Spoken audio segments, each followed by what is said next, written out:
Hello students, you are welcome in our channel. Now I am going to teach you about Introduction to Euclid Geometry and exercise 5.1. What we have in this exercise, what we will read, we have first true and false. And first point is only one line can pass through a single point. तो देखिए हम करते हैं, मान लो ये हमारे पास कोई single point है और इससे होकर सिर्फ क्या एक ही लाइन जा सकती है। तो हम क्या देखते हैं, एक ये है, एक ये है, एक ये है, एक ये है, तो यहाँ से इस पॉइंट से होकर तो बहुत सारी लाइनें जा सकती हैं। तो इसका मतलब ये तो फॉल्स हो गया। तो पहला वाला क्या है, फॉल्स। हम क्या लिखेंगे, ये वाला आप फिगर बनाएंगे और लिखेंगे थ्रू अ सिंगल पॉइंट। क्या लिखेंगे, through a single point there are infinite number of line which can pass. तो हम इसमें क्या लिखते हैं, देखिए, तो मैं ही इसमें लिख लेता हूं। ये फिगर तो आप बनाएंगे ही। देयर आर, हमने क्या लिख दिया, there are infinite number of lines which can pass through a single point, which can pass through a single point. भाई किसी एक सिंगल पॉइंट से बहुत सारी लाइनें पास हो सकती हैं। ठीक है। दूसरा पॉइंट हमारे पास इसमें क्या है कि कह रहा है there are an infinite number of lines which pass through two distinct point.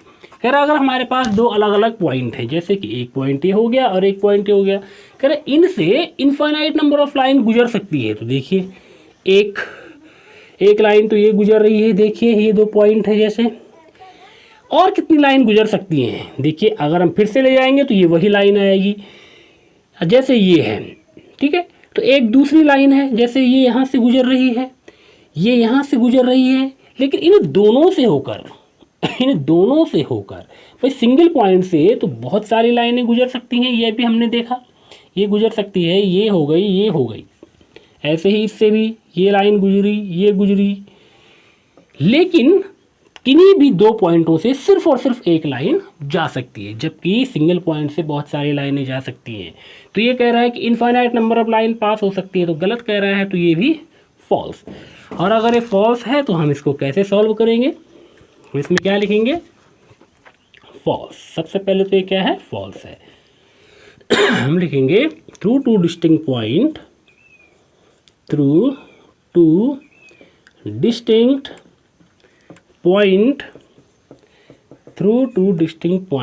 only one line can pass, ठीक है। इतना करने के बाद हमारे पास जो तीसरा है हम उसको देखते हैं। हमारे पास तीसरा क्या है, कह रहा है a terminated line can be produced indefinitely on the both side. तो बच्चों एक लाइन जिसके कि दोनों हमारे पास एंड फिक्स हों, ये इससे ज़्यादा ना हो, एक टुकड़ा जिसे हम लाइन सेगमेंट कहते हैं। क्या कहते हैं, लाइन सेगमेंट। और यूक्लिड ने इसी लाइन सेगमेंट को क्या कहा है, टर्मिनेटेड लाइन। तो कह रहा है क्या हम इसको दोनों तरफ बढ़ा सकते हैं। तो हाँ, अगर हम इस लाइन को दोनों तरफ बढ़ा सकते हैं और कितना भी बढ़ा सकते हैं, तब ये क्या बन जाएगी, एक लाइन बन जाएगी। अभी ये क्या है, एक टर्मिनेटेड लाइन या लाइन सेगमेंट है। तो हम लिखेंगे, ये पहली बात, ये क्या है, ट्रू है।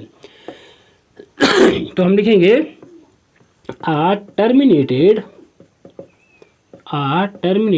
line can be produced both side indefinitely to give a line, एक लाइन हमको देनी है। तो हम क्या करेंगे, जो एक लाइन सेगमेंट है या टर्मिनेटेड लाइन है उसको दोनों तरफ हम इंडेफिनेटली बढ़ा लेंगे।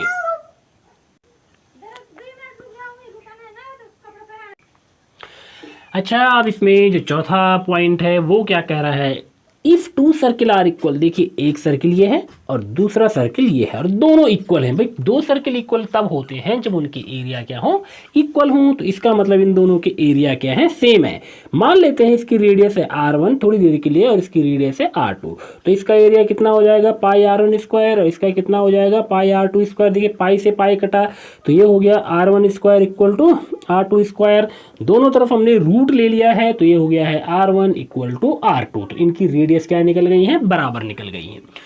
तो उसने क्या कहा था कि अगर दो सर्किल इक्वल हैं तो उनकी रेडी इक्वल है, रेडी रेडियस को ही कहते हैं। तो कहता है क्या उनकी रेडियस भी इक्वल होंगी, तो यस इनकी रेडियस इक्वल होंगी। तो हम लिखेंगे ट्रू, और उसके बाद आप इतना कर दीजिए, यही हमारा एक्सप्लेनेशन हो जाएगा।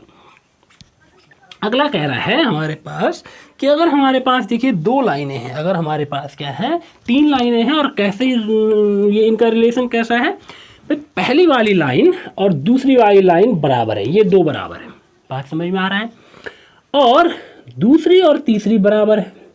तो कह रहा है कि पहली और तीसरी भी बराबर होंगे, सिंपल सी बात है। देखिए ये और ये बराबर, ये और ये बराबर, तो ये इसके बराबर है। तो सबसे पहला उसने क्या कहा, A B equal to P Q. दूसरा उसने कहा P Q equal to X Y. ये हो गई इक्वेशन फर्स्ट, ये हो गई इक्वेशन सेकंड। अब देखिए पी क्यू एक्स वाई के बराबर है, तो मैं यहाँ पे क्या रखूँगा, तो A B equal to X Y. तो ये कहाँ से आया, फ्रॉम फर्स्ट एंड सेकंड। हमने फर्स्ट में पी क्यू की जगह पे क्या रख दिया, एक्स वाई रख दिया, तो A B equal to X Y, यही तो हमको करना था। इसका मतलब ये भी क्या है, ट्रू है। तो आज के लिए इतना, बाकी हम करेंगे नेक्स्ट वीडियो में।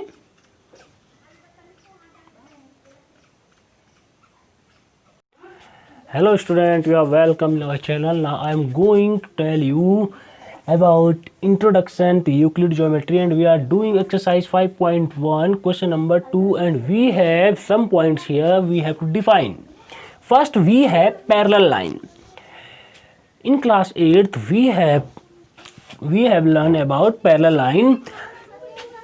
Suppose true straight line is said to be parallel line. Two straight line is said to be parallel line if the perpendicular distance between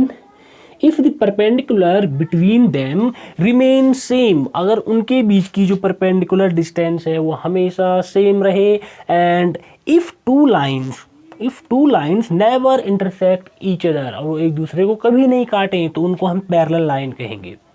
तो दो पैरेलल लाइन क्या होती हैं, जिनके बीच की दूरी हमेशा बराबर रहती है और जो एक दूसरे को कभी काटती नहीं है। तो अगर हम लिखेंगे तो क्या होगा, two straight line which have no point in common are said to be parallel line to each other. तो जिनमें कोई भी कॉमन पॉइंट नहीं है, अर्थात जो एक दूसरे को काटती नहीं है, कॉमन पॉइंट नहीं है। कॉमन पॉइंट क्या होता है, सपोज ये और ये लाइनें हैं, तो इनमें ये वाला पॉइंट क्या है, कॉमन पॉइंट है। तो साथ ही साथ उसने हमको क्वेश्चन में ये भी कहा था कि अगर डेफिनेशन में कोई हमारे पास ऐसा टर्म आ जाता है जिसको डिफाइन करने की जरूरत है, तो उसको भी डिफाइन कीजिए। तो यहां पे हमारे पास आया है पॉइंट और स्ट्रेट लाइन। ये देखिए स्ट्रेट लाइन, ये है पॉइंट। तो ये पॉइंट होता क्या है, ये है पॉइंट। अगर इसकी डेफिनेशन हमको देनी है, तो यूक्लिड के अनुसार पॉइंट एक ऐसी ज्योमेट्रिकल स्ट्रक्चर है जिसके हम पार्ट नहीं कर सकते, विच हैज नो पार्ट। कहता a point is that, point वो है विच हैज नो पार्ट, जिसके हम कोई पार्ट नहीं कर सकते। जैसे ये एक लाइन है, इसको हमने अगर ऐसे तोड़ा तो कई पॉइंट बन सकते हैं, लेकिन ये पॉइंट वो आखिरी स्टेज है जिसके कोई पार्ट्स नहीं हो सकते। ठीक, अच्छा दो पॉइंट हमारे पास क्लियर हो गए हैं। तीसरा इसी में देखिए, अगला पॉइंट आया है स्ट्रेट लाइन। तो स्ट्रेट लाइन हम किसको कहेंगे, स्ट्रेट लाइन में हम क्या देखते हैं, तो कह रहा है अ लाइन, सीधी रेखा क्या है, ये है सीधी रेखा। ठीक है, सबसे पहली बात आई रेखा क्या है ना, एक लाइन किसको कहेंगे हम, तो लाइन क्या होती है, एक ऐसी लंबाई होती है जिसकी चौड़ाई ना हो। तो लाइन की डेफिनेशन क्या है, ऐसी लेंथ जिसकी क्या है वो चौड़ाई ना हो। तो a line is a breathless length. तो लाइन क्या है, एक ऐसी लंबाई जिसकी चौड़ाई ना हो। जैसे हमारे पास धागा है, तो हम क्या देखते हैं, उसकी लंबाई तो है लेकिन उसकी चौड़ाई नहीं है। फिर हम इसमें क्या देखते हैं, एंड अ स्ट्रेट लाइन, और कह रहा है एक स्ट्रेट लाइन।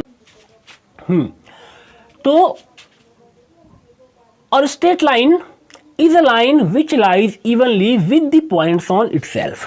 भाई हमारे पास सीधी लाइन वो होगी जो अपने ऊपर, ये देखिए अगर हम क्या करें, इसके ऊपर बहुत सारे पॉइंट रख लें, ये बहुत सारे पॉइंट हो गए इस प्रकार से रखें और इनको जोड़ दें, तो इस लाइंस को हम क्या कहेंगे, स्ट्रेट लाइन कहेंगे। तो हमारे पास एक आया था कि लाइन क्या है, लाइन एक ऐसी लेंथ है, लाइन एक ऐसी लेंथ है कि जिसकी कोई चौड़ाई नहीं होती है।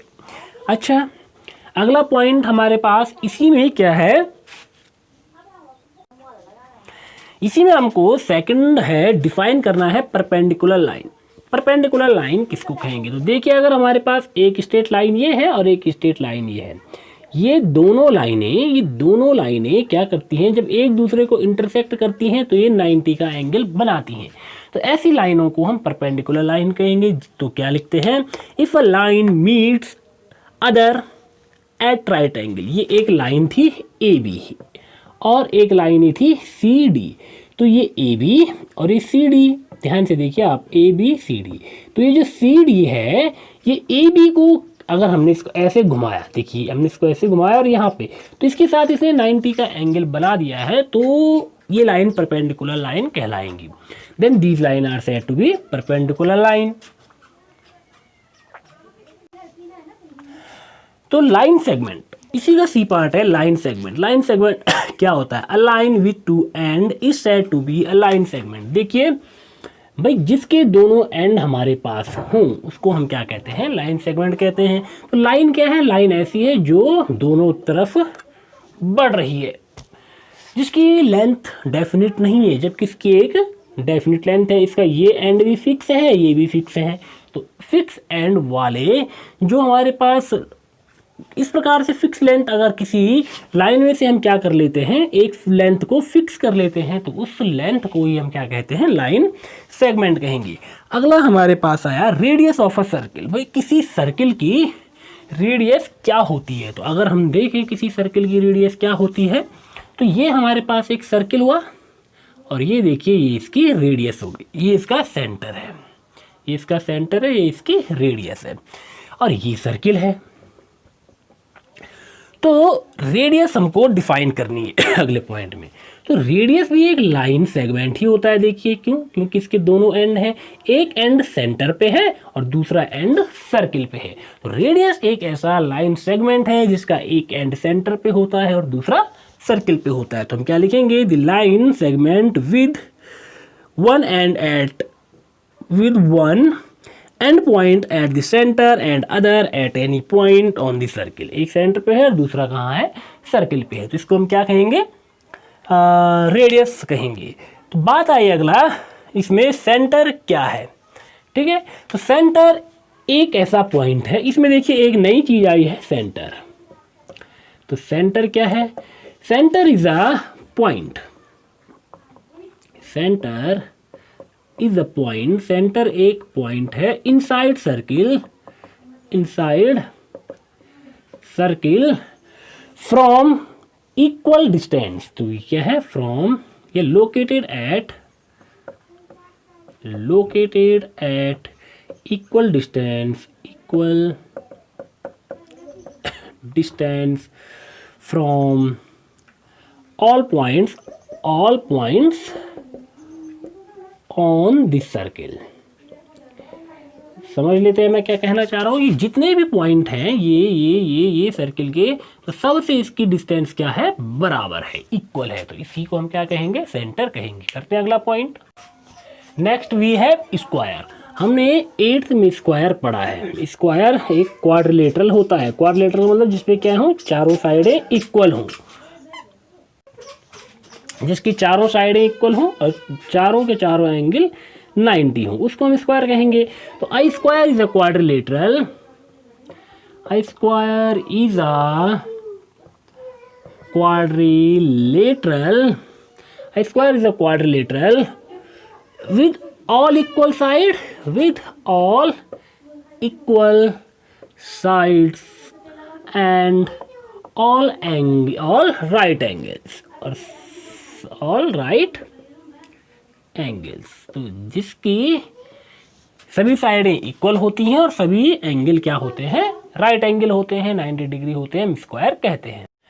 हेलो स्टूडेंट, हमारे पास क्वेश्चन नंबर 3 है, कंसिडर 2 पोस्टुलेट गिवन बिलो। हमको 2 पोस्टुलेट दे रखी हैं। पहली है, given any 2 distinct point A and B, there exist a third point C which is in between A and B. ये हमारे पास एक पॉइंट ए है, एक पॉइंट ए है, ये है ए, ये है बी, ये एक लाइन है, ठीक है।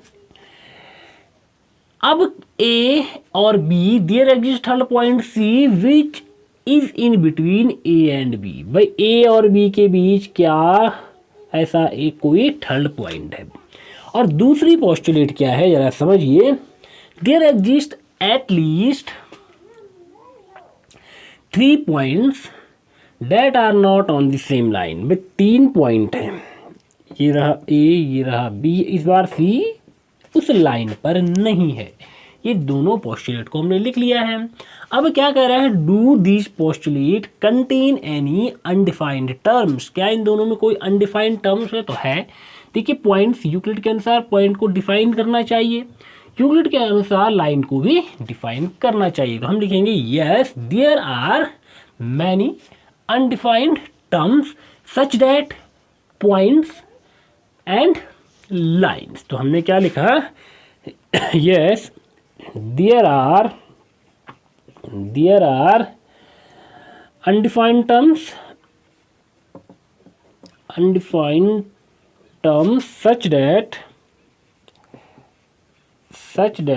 कौन कौन से हैं, पॉइंट, लाइन एक्सेट्रा। भाई ज़्यादा लिखने की ज़रूरत है नहीं, पॉइंट और लाइन, क्लियर। अब हम इसमें आगे देखते हैं, उसने आगे क्या कहा है कि इसी में समझ लेते हैं, मिटाएंगे तब। Do are this postulate consistent, कह रहा है क्या इनका कंसिस्टेंट होता है सतत। तो कह रहा है क्या ये जो पोस्टुलेट है ये कंसिस्टेंट है, मतलब इनका कुछ मीनिंग है। तो हाँ हो सकता है, दो के बीच एक तीसरा पॉइंट भी हो सकता है और एक ही लाइन पे न होकर तीसरा पॉइंट भी अलग हो सकता है। तो यस दीज आर कंसिस्टेंट, ये कंसिस्टेंट भी हैं। Do they follow from Euclid postulate, हमने यूक्लिड पोस्टुलेट में देखा है, वो आपने नोट किए होंगे अपनी नोटबुक पे, और हमने जब आपको समझाया था उसमें कि जो यूक्लिड की पोस्टुलेट हैं क्या ये उनसे कहीं मैच करते हैं, तो देखेंगे नहीं, लेकिन ये यूक्लिड की एक्सियोम से मैच करते हैं। यूक्लिड की एक एक्सियोम है कि अगर हमारे पास 2 डिस्टिंक्ट पॉइंट हैं तो उनसे होकर सिर्फ और सिर्फ एक लाइन ही जा सकती है। अगर 2 डिस्टिंक्ट पॉइंट हैं तो उनसे होकर सिर्फ और सिर्फ एक लाइन पास हो सकती है। तो लिख लेते हैं इसमें हम क्या लिखेंगे, इसमें हम लिखेंगे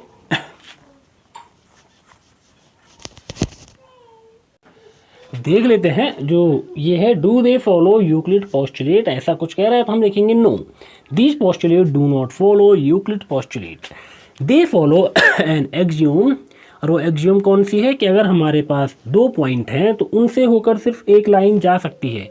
तो फिर गलत क्या है, गलत ये कह रहा है कि तीसरा पॉइंट बाहर है, तो भाई 3 पॉइंटों से होकर एक लाइन कभी भी नहीं जा सकती है, ठीक है। तो केवल एक लाइन कितने पॉइंट से होकर जा सकती है, 2। यहाँ दूसरी वाले में क्या है, 3 पॉइंट है, ए बी सी, वो उस लाइन पे नहीं है, तो इन तीनों से होकर कोई लाइन नहीं जा सकती है। स्ट्रेट लाइन हाँ नॉर्मली तो जा सकती है, वो कर्व होगा। तो इतना है, करते हैं अगला सवाल।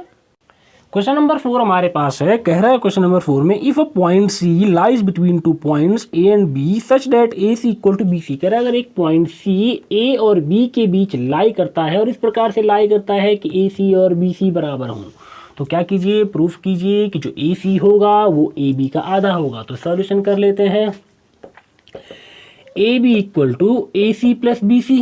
भाई ए सी और बी सी को जोड़ देंगे तो कौन बनेगा, अच्छा लेकिन AC और BC तो बराबर हैं, तो AC को AC रहने दो और BC की जगह पे क्या लिख देते हैं, AC। तो कितने AC हो गए, 2AC। इस 2 को यहाँ अपॉन में ले आइए, तो AB/2 इक्वल टू AC। बस छोटा सवाल था, यही हमको प्रूफ करना था। करते हैं अगला। क्वेश्चन नंबर 4 है, if a point C lies between 2, sorry question number 5। Question number 5 है, in question number 4 point C is called a mid point of line segment A B. भाई ये सी को, सी क्या है, मिड पॉइंट है। क्या कह रहा है, सी मिड पॉइंट है, ठीक है, मिड पॉइंट है। अगर सी मिड पॉइंट है तो कह रहा है ये प्रूफ करो कि किसी भी लाइन का सिर्फ एक ही मिड पॉइंट होता है। हमने मान लिया कि लेट, देखिए सॉल्यूशन में हमने मान लिया है कि let D be the mid point of A B. हमने मान लिया कि डी क्या है, मिड पॉइंट है, ये रहा डी। अभी हम क्या प्रूफ कर चुके हैं, तो therefore A D equal to D B, A D और डी बी क्या होंगे, बराबर होंगे। और इसलिए देखिए A B equal to A D, तब A D plus D B हो जाएगा, plus D B. A D और डी बी बराबर होंगे तो इसका मतलब है 2, इसको हम लिख लेते हैं ए डी प्लस ए डी, तो कितने ए डी, 2 ए डी, ये हो गया ए बी। तो A B by 2 equal to A D, ये हुआ equation first. But in question fourth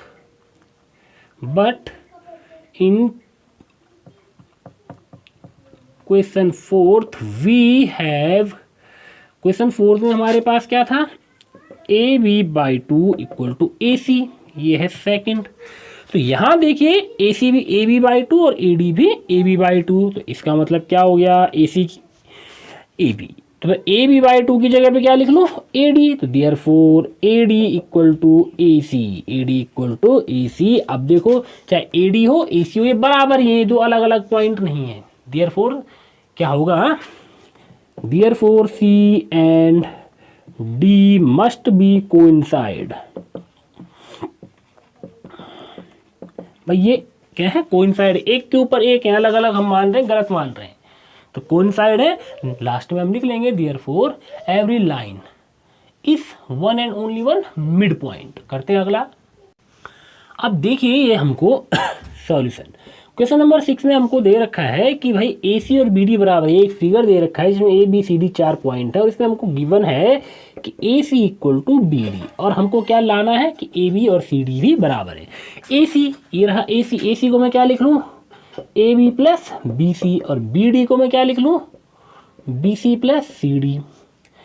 अब ध्यान से देखिए दोनों तरफ, देखिए इधर भी बी सी है, इधर भी बी सी है, दोनों तरफ बी सी को माइनस कर देते हैं। A B plus B C, इधर भी बी सी को माइनस कर दो, और B C plus C D, इधर भी बी सी को माइनस कर दो। इधर भी और इधर भी दोनों तरफ हमने बी सी को माइनस कर दिया, दोनों लाइनों में से बी सी को कम कर दिया, तो यहाँ भी एक कट गया, यहाँ भी एक कट गया, तो क्या बचा, सिर्फ A B equal to C D, और ये ही हमको चाहिए था। क्वेश्चन नंबर ये 6 भी। अब क्वेश्चन नंबर 7 है, why is axiom 5 in the list of Euclid axioms considered a universal truth. कह रहा है जो एक्सियोम 5 है, क्या है एक्सियोम 5, कहता है whole is always greater than its part. कह रहा है ये यूनिवर्सल ट्रूथ क्यों है, भाई मान लो ये एक पूरी सी रोटी है, मान लो थोड़ी देर के लिए, ठीक है। अब इसका एक इतना सा टुकड़ा किसी ने तोड़ दिया, तो ये टुकड़ा है, तो टुकड़े से तो ये रोटी, पूरी रोटी बड़ी ही होगी। या आपके पास क्या है, ये 1 किलो चीनी है, आपने इसमें से 1 चम्मच चीनी निकाल दी है। 1 चम्मच चीनी में ज़्यादा से ज़्यादा कितना आएगा, 2 ग्राम 5 ग्राम, तो 2 ग्राम में 5 ग्राम 1 किलो से कम होगा, और 1 किलो हमेशा इससे ज़्यादा ही होगा। तो कह रहा है कि इसीलिए क्या है, ऑलवेज क्या है, ट्रू है। तो हम लिखेंगे इसमें, तो क्या लिखेंगे हम इसमें, this is universal truth because this is universal truth because